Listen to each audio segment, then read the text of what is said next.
তোমায় নাকি আমাকে বিয়ে করার প্রস্তাব পাঠিয়েছো? জি পাঠিয়েছি। কেন, কোনো সমস্যা?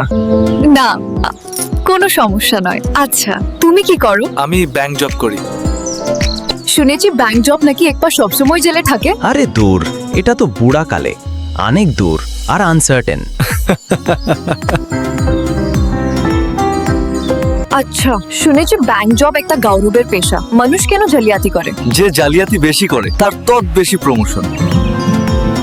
ও তো প্রমোশনের দরকার কি? প্রমোশন না হলে নিচে থেকে উপরে উঠে যাওয়া যাবে না, আর ওখান থেকে যা কামাবো সব তোমাকে দিয়ে দিব। দুধাকে নাকি প্রাক্তন এমডিদের ব্যাংক হিসাব তলব করেছেন? না না, এটা তেমন কিছু না, কিছুই হবে না। আমার ভয় হয় দেখি বিয়ে করা যায় কি না।